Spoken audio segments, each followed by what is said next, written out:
On their anniversary night, he chose to hold another woman's hand, and when he saw his wife watching, he didn't let go.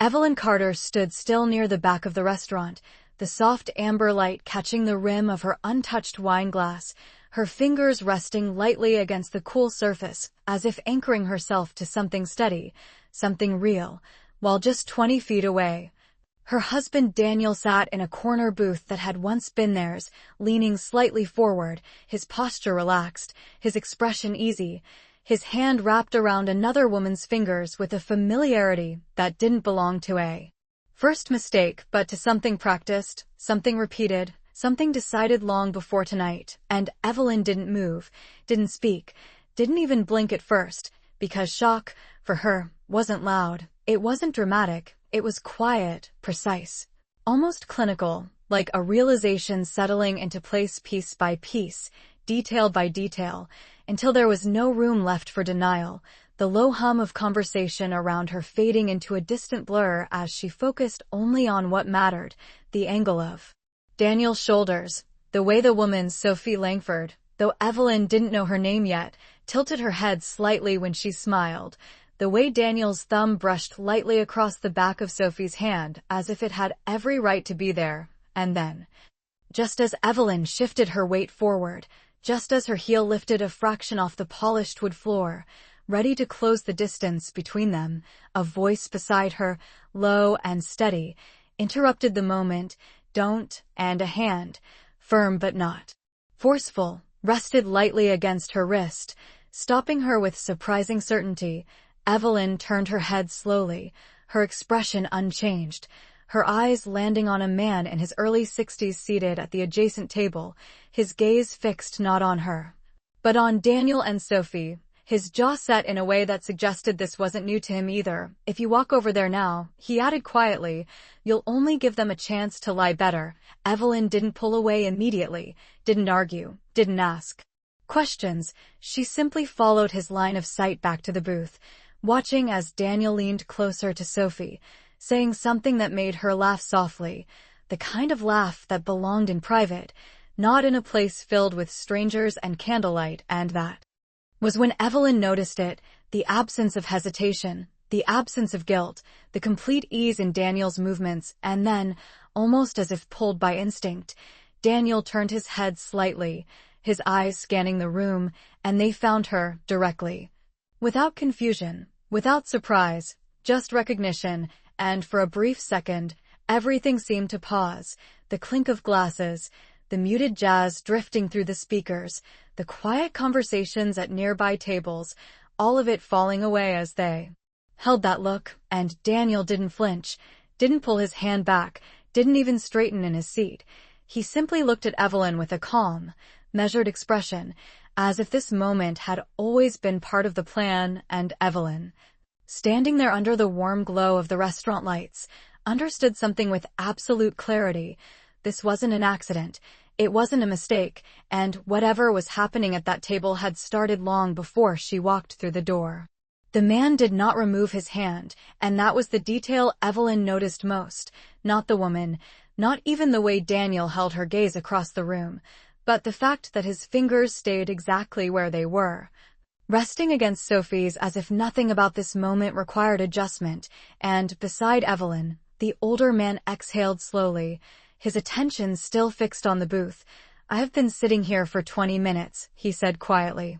Long enough to stop hoping I was wrong. Evelyn did not look at him again. She kept her eyes forward, her posture straight, her breathing steady. You know her, she said, her voice calm, almost detached, and he nodded once, a small movement, controlled. Sophie Langford, he replied, my wife. There was no anger in his tone, no bitterness, just a flat acknowledgement that felt heavier than anything louder could have been, and for a moment, neither of them spoke, the silence between two strangers who suddenly shared something neither of them had chosen. And then the man shifted slightly in his chair, reaching for the glass in front of him but not drinking, just holding it. If you are thinking about walking over there, he continued, do not yet. Evelyn's eyes flicked once more toward Daniel, who had already turned back to Sophie, as if the moment of being seen had passed. as if it had not required a reaction. And that, more than anything, settled something inside her, because people who were caught usually scrambled, they explained, they panicked, but Daniel did none of those things, which meant this was not a situation he feared, it was one he understood. One he had already prepared for. Why not? Evelyn asked quietly, and the man gave a faint, almost humorless smile. Because what you are looking at is not the whole story, he said, nodding subtly toward the table. Watch. Evelyn did, her focus narrowing as Daniel reached into the inside pocket of his jacket and pulled out a large envelope, the kind used for documents, thick, deliberate, not something casually carried to dinner.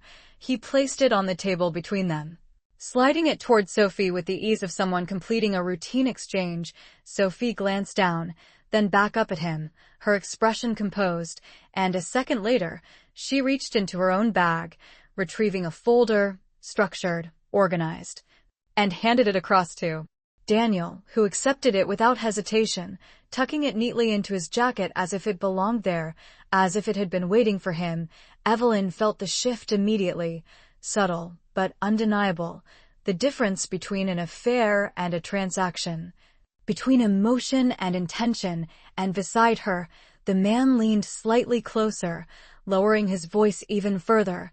That is not dinner, he said, that is business.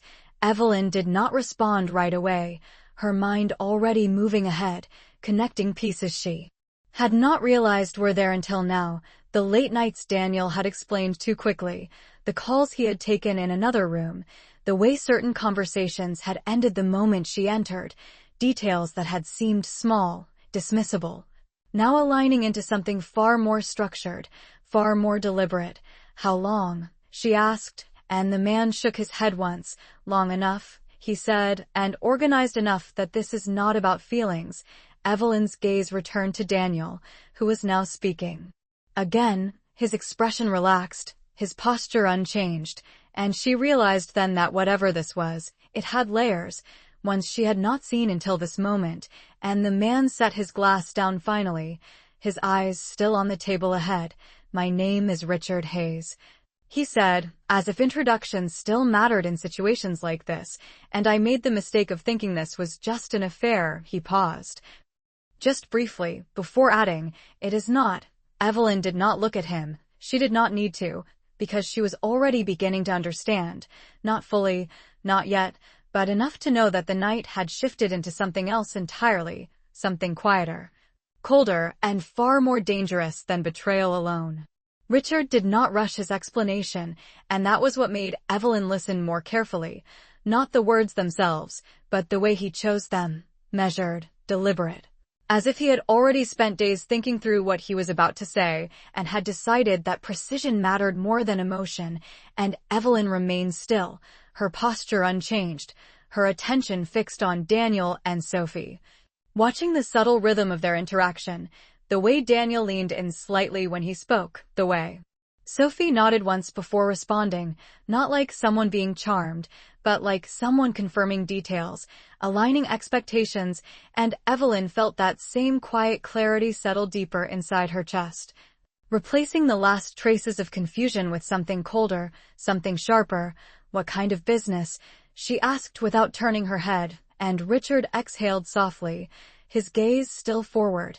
The kind that requires discretion, he said, and timing. Evelyn's fingers tightened slightly around the stem of her glass, not enough for anyone to notice, but enough for her to feel the pressure, the grounding. You have proof, she said, not a question, and Richard nodded once, reaching slowly into the inside pocket of his jacket, mirroring the movement Daniel had made just moments earlier, but with a different purpose. He did not pull anything out yet. He simply rested his hand there, as if deciding how much to reveal. Enough to know this did not start tonight, he said, and enough to no, it does not end here. Evelyn let that settle, her eyes flicking once more to Daniel, who was now sitting back slightly, the folder no longer visible, his expression composed, almost satisfied, and that detail did not escape her. Satisfaction meant completion, or at least progress, and progress meant planning. How long have they been meeting? she asked, and Richard gave a small shake of his head. Weeks, he said, maybe longer, but the pattern became clear about 3 weeks ago. Evelyn's mind moved quickly, aligning that timeline with her own memories.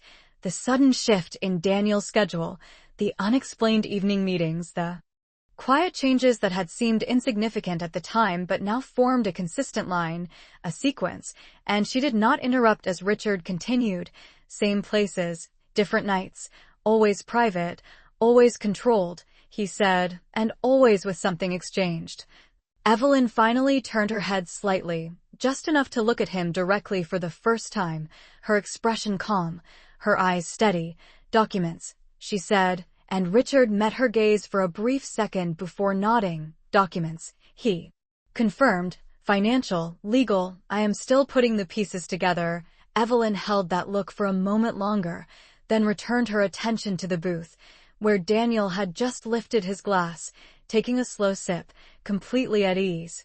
As if nothing about this night was unexpected, and that was when Evelyn noticed something else, something smaller, but just as telling. Sophie was no longer smiling. Her posture had shifted slightly, more upright, more focused, as if whatever they were discussing had moved past pleasantries into specifics, and Evelyn felt a quiet understanding take shape.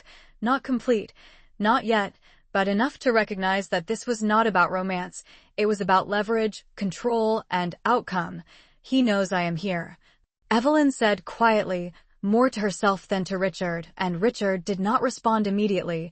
He simply watched for another second before answering. Yes, he said, and he did not leave.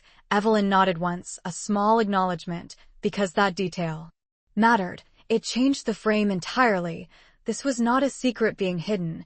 It was a move being made in the open, and that meant something else was already in place, something Daniel believed would protect him, justify him, or perhaps even benefit him. And Evelyn's gaze remained steady as she watched him set his glass down and say something that made Sophie nod again, a subtle agreement, and in that moment, Evelyn understood one thing with absolute certainty. Whatever Daniel was planning, he believed he was in control, and people only show that kind of calm when they think the outcome is already decided. Evelyn did not move toward the table, and that decision, more than anything else, began to shift the balance of the room in a way no one around her could see, because while Daniel remained seated, confident and composed, she was no longer reacting to what she saw. She was studying it, and that difference mattered. Richard adjusted slightly in his chair, his voice low but steady. There is one more thing you should know, he said, and Evelyn did not look at him immediately. She let a second pass, then another, keeping her focus forward as Daniel reached again for his glass, his movements unhurried, controlled. Say it, she replied quietly, and Richard nodded once, as if confirming a decision he had already made. 3 nights ago, he began. They met at a private office building downtown. After hours, no staff, no lights except one conference room on the 3rd floor. Evelyn's gaze remained steady, but something in her posture shifted, subtle, almost imperceptible, a slight straightening of her shoulders, a recalibration. I followed. Richard continued, not inside, but long enough to see who else arrived. Evelyn finally turned her head just enough to look at him again, her expression still calm, still controlled. Who? She asked, and Richard's answer came without hesitation. A corporate attorney, he said, and a financial advisor I recognized from a firm that specializes in asset restructuring. Evelyn held his gaze for a moment, then looked back toward Daniel, her mind moving quickly now, connecting not just behaviors but implications, legal, financial, strategic, the kind of moves that did not happen impulsively, the kind that required planning, documentation, and timing. Restructuring, she repeated quietly, as if testing the word for weight, and Richard nodded. Yes, he said, the kind that changes ownership, control, or access. Evelyn's fingers relaxed slightly against the glass, no longer gripping, no longer anchoring, because she did not need that anymore. The clarity had settled fully now, replacing uncertainty with direction. He would not do that without a reason, she said, more to herself than to Richard, and Richard gave a small, almost approving nod. Exactly, he replied, and he would not do it openly unless he believed the outcome was secure. Evelyn watched Daniel again, really watched him this time, not as a husband, not as a partner, but as a man executing a plan. The way he leaned back slightly, the way he spoke in short, measured sentences, the way Sophie listened without interrupting, all of it precise, all of it intentional. And then Evelyn noticed something else, something smaller, but far more telling. Daniel's phone sat on the table beside him, face down, untouched, which meant he was not worried about interruptions, not expecting complications, not anticipating resistance, and that detail confirmed everything, because people who were uncertain checked, they waited, they hesitated, but Daniel did none of that. He thinks it is done, Evelyn said quietly. And Richard followed her gaze, studying Daniel for a moment before answering, or close enough. Evelyn nodded once, a small, controlled acknowledgement, and then, without looking away from the booth, she asked, "What is in the documents?" Richard hesitated. This time, just briefly, before answering, "I do not have the full set yet," he admitted, "but from what I have seen, it involves transfers, accounts, and something tied to a joint holding." Evelyn's eyes narrowed slightly, not in anger, but in focus.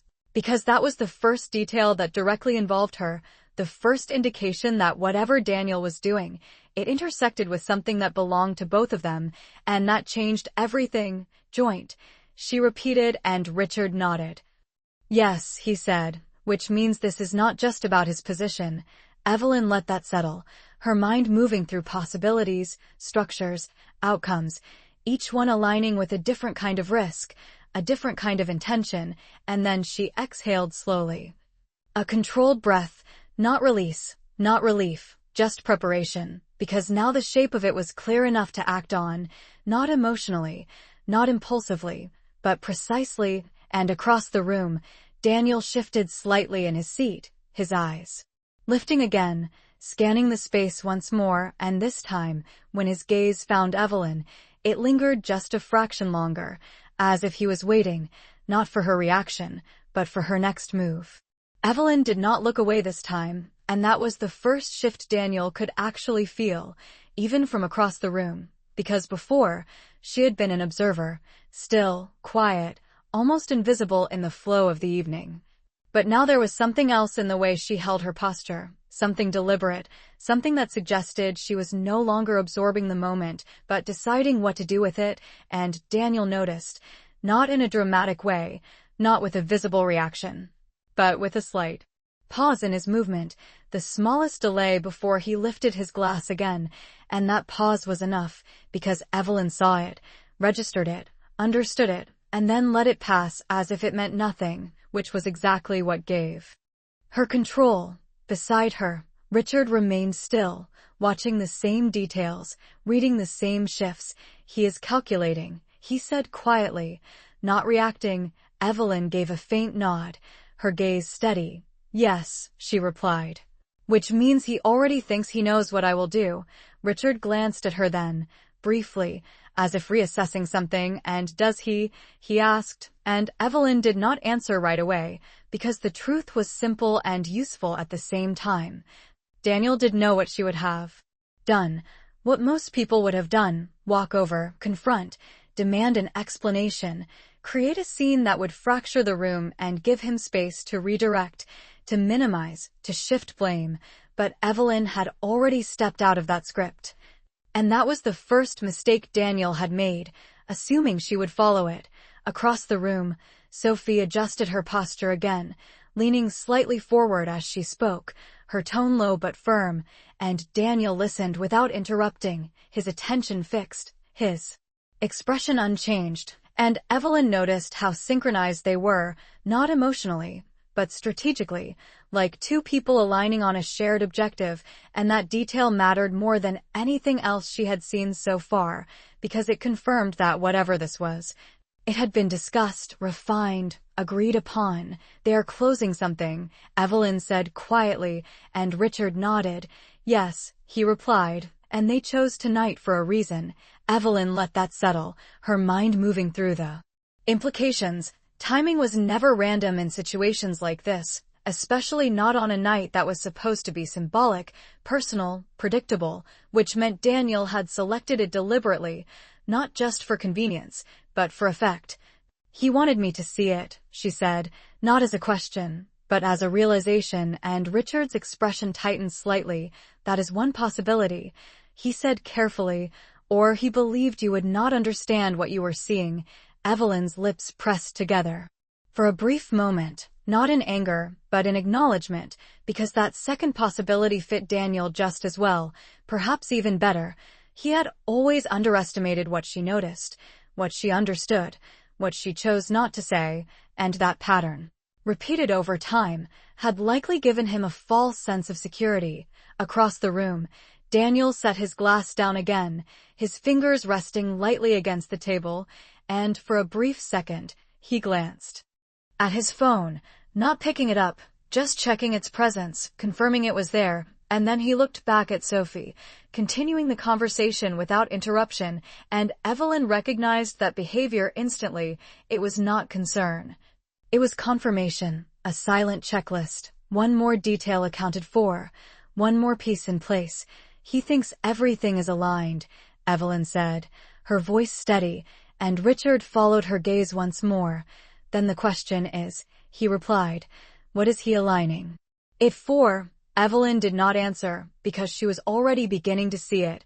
Not the full picture, not yet, but enough of the outline to recognize the direction, the documents, the timing, the confidence, the lack of secrecy. All of it pointed toward something structured, something that would unfold publicly or formally, something that would require her position to be weakened, adjusted, or removed, and that was when Evelyn made a decision, not outwardly, not visibly, but internally, a quiet shift from observation to preparation, because whatever Daniel believed was about to happen, whatever outcome he thought was already secured, he had built it on an assumption, and Evelyn had just stepped outside of it. Evelyn did not rush, and that was the second shift, quieter than the first, but far more dangerous, because while Daniel continued his conversation with the same steady rhythm, believing the evening was still unfolding on his terms, she had already stepped beyond the moment itself and into what came next, her hand finally leaving the glass as she reached for her clutch, not abruptly, not with urgency, but with the same controlled precision she had maintained since the beginning, and Richard noticed, his eyes flicking briefly toward her movement before returning to the table across the room. "You are not going to confront him," he said, not as a question, and Evelyn gave a small, almost imperceptible shake of her head. "No," she replied, her voice low. "Even, not here." Richard studied her for a second longer, as if confirming something he had not been certain of before, then nodded once, slowly, because that answer aligned with what he had already begun to suspect, that Evelyn was not operating on impulse, and that made her unpredictable in a way Daniel would not have accounted for. Across the room, Sophie shifted again, closing the folder now, her fingers resting lightly on top of it, as she said something that caused Daniel to nod once in agreement, a final confirmation, a closing gesture, and Evelyn recognized it immediately, the end of a negotiation, not the beginning. Which meant whatever they had been working toward had just reached a point of completion.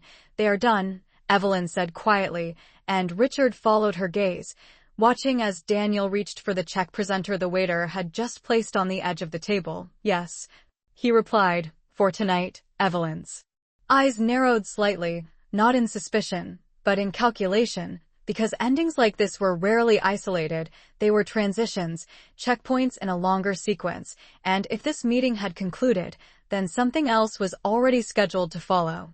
Something that would move the plan forward, and that meant time mattered now, not emotionally, but strategically. "Do you have copies?" Evelyn asked, her voice steady, and Richard hesitated for a fraction of a second before answering. "Partial," he said, enough to suggest direction, not enough to stop it.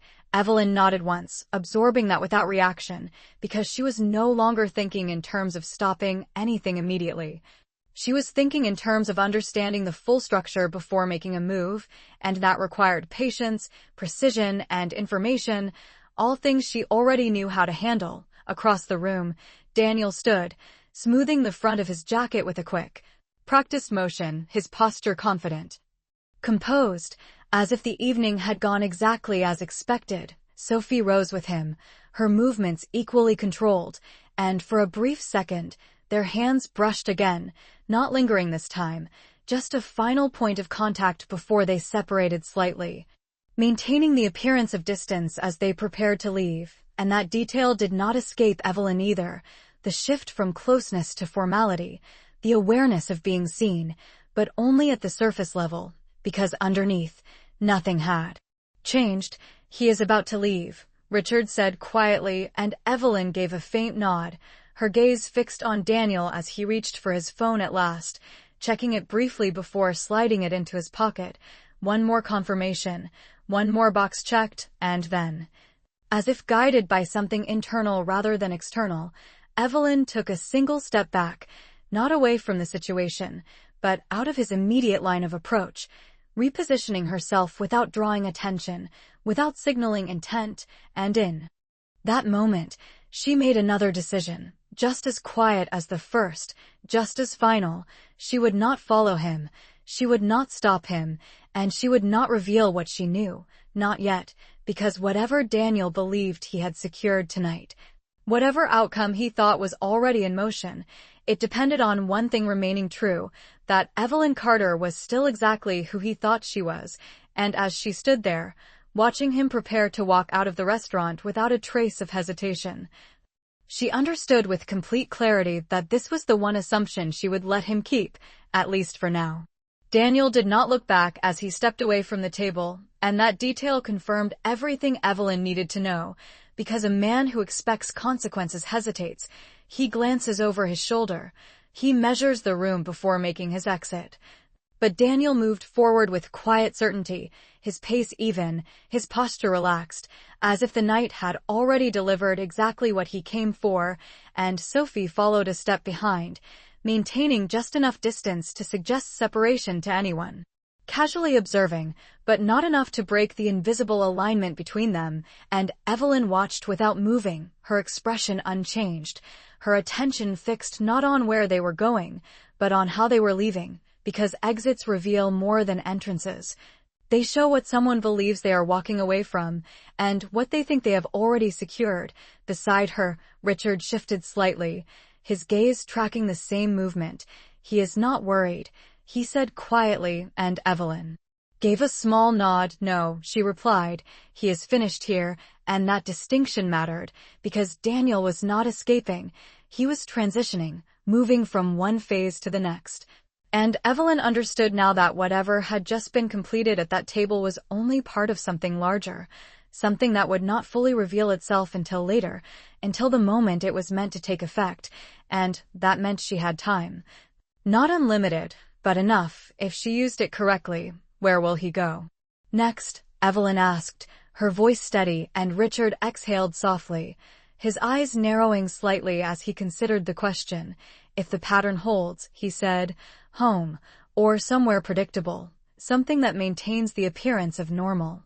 Evelyn almost smiled at that, not out of amusement, but recognition, because Daniel valued appearances, consistency, control, and if he believed everything was aligned, he would not disrupt that pattern unnecessarily.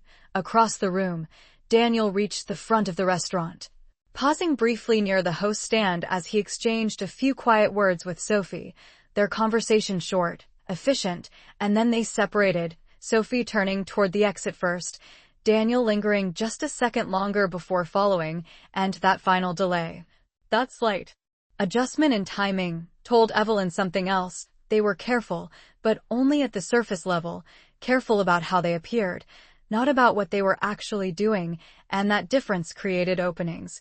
Opportunities that only existed when someone believed they were already safe.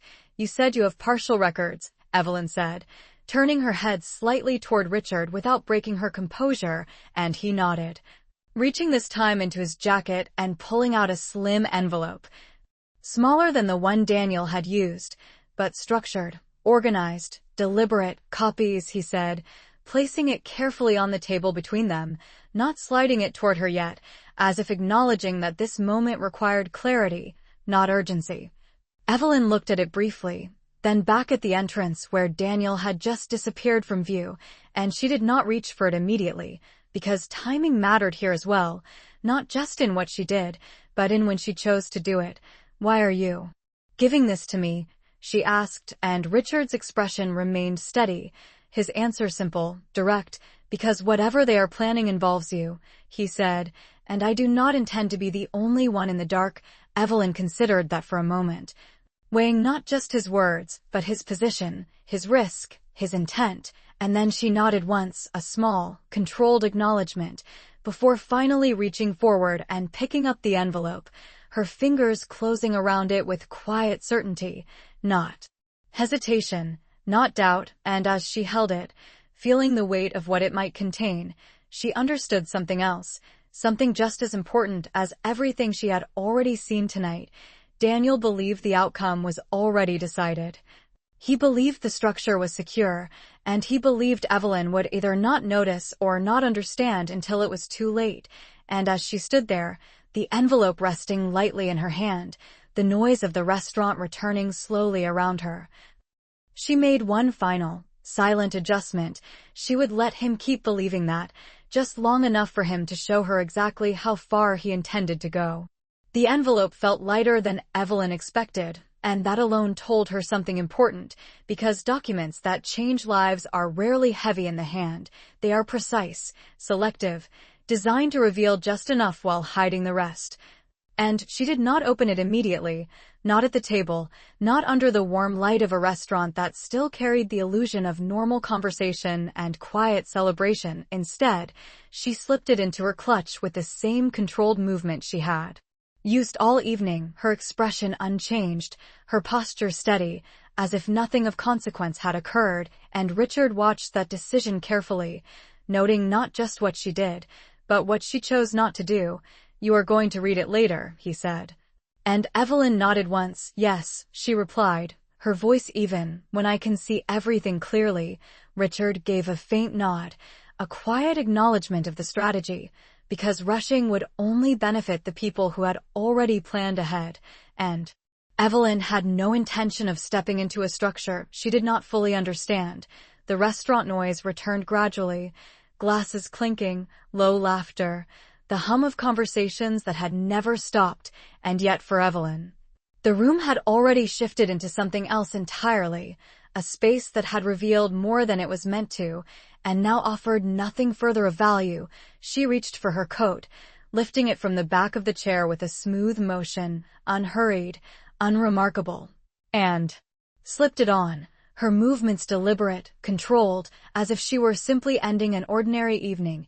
"He will expect you to ask questions," Richard said quietly, and Evelyn paused just long enough to consider that, her hand resting lightly against the edge of the table. "Yes," she said. Eventually, Richard leaned back slightly, studying her. "And you will not," he added, not as a question, and Evelyn allowed the smallest hint of a response, not quite a smile, not quite agreement, but something close to both. "Not yet," she said, and that distinction carried weight, because silence, when used correctly, was not absence, it was pressure, it was time extended in a direction the other person could not control. Outside, the night air would be cooler. The transition from inside to outside always marked a shift in pace, and Evelyn understood that as well. The environment had changed, and now so had her position within it.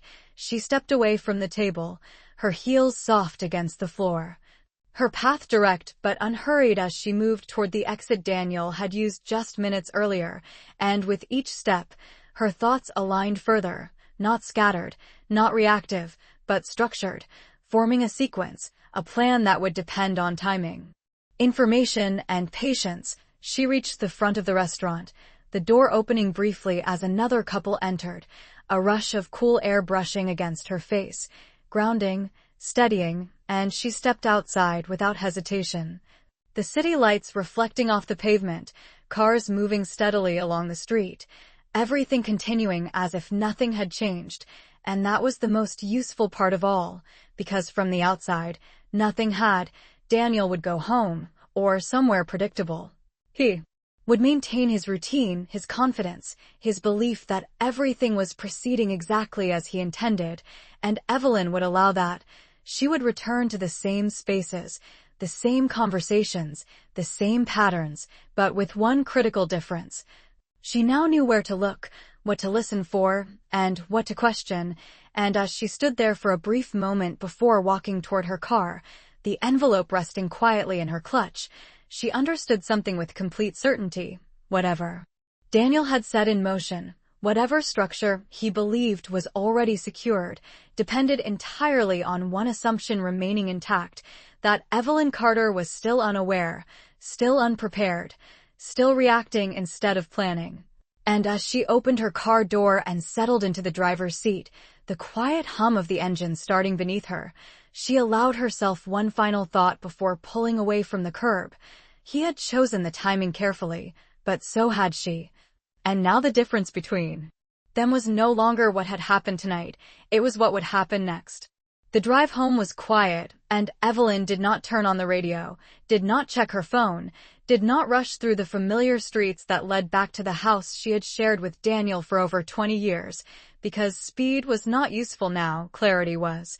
And clarity required space, the kind that only silence could provide. The city lights stretched ahead in steady lines, red and white reflections sliding across the windshield as she drove at a measured pace, her hands resting lightly on the steering wheel, her posture relaxed but intentional, and for the first time since she stepped into the restaurant, she allowed herself to revisit the sequence, not emotionally, but structurally.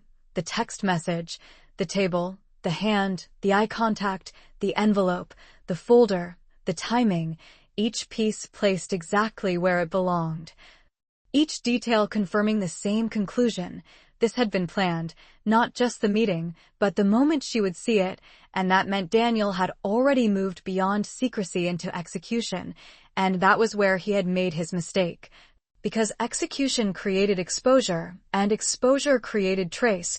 She pulled into the driveway just after 9, the house dark except for the porch light, unchanged, steady, the same as it had always been, and she stepped out of the car without hesitation.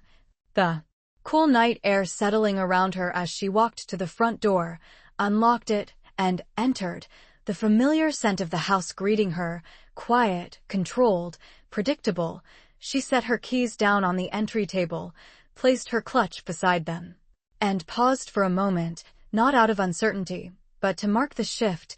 Outside was observation, inside was action. She removed her coat, draped it carefully over the back of a chair, and then, finally, reached for the envelope, her fingers sliding it free with the same calm precision she had maintained all evening. She moved to the kitchen, turned on a single overhead light, and sat at the table, the envelope resting in front of her, untouched for a few seconds longer.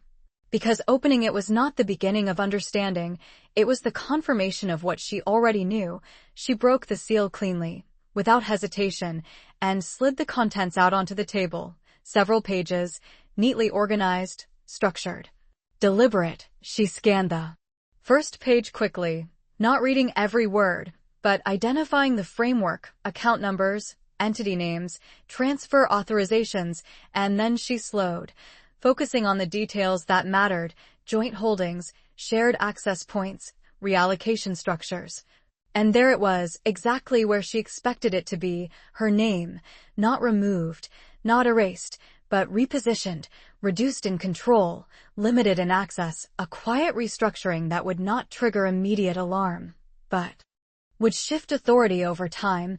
And Evelyn leaned back slightly in her chair, her eyes moving steadily across the page, absorbing, confirming, aligning what she saw with what she had already deduced. Daniel was not trying to remove her all at once. He was trying to move around her, to create a new structure that made her presence irrelevant, unnecessary, and eventually replaceable, and that required time, documentation, and compliance, and that was where the plan depended on her, not her approval, but her inaction, her assumption that nothing had changed, her delay in recognizing the shift, and Evelyn understood that completely now. She turned to the next page, then the next. each one adding detail, reinforcing the same direction.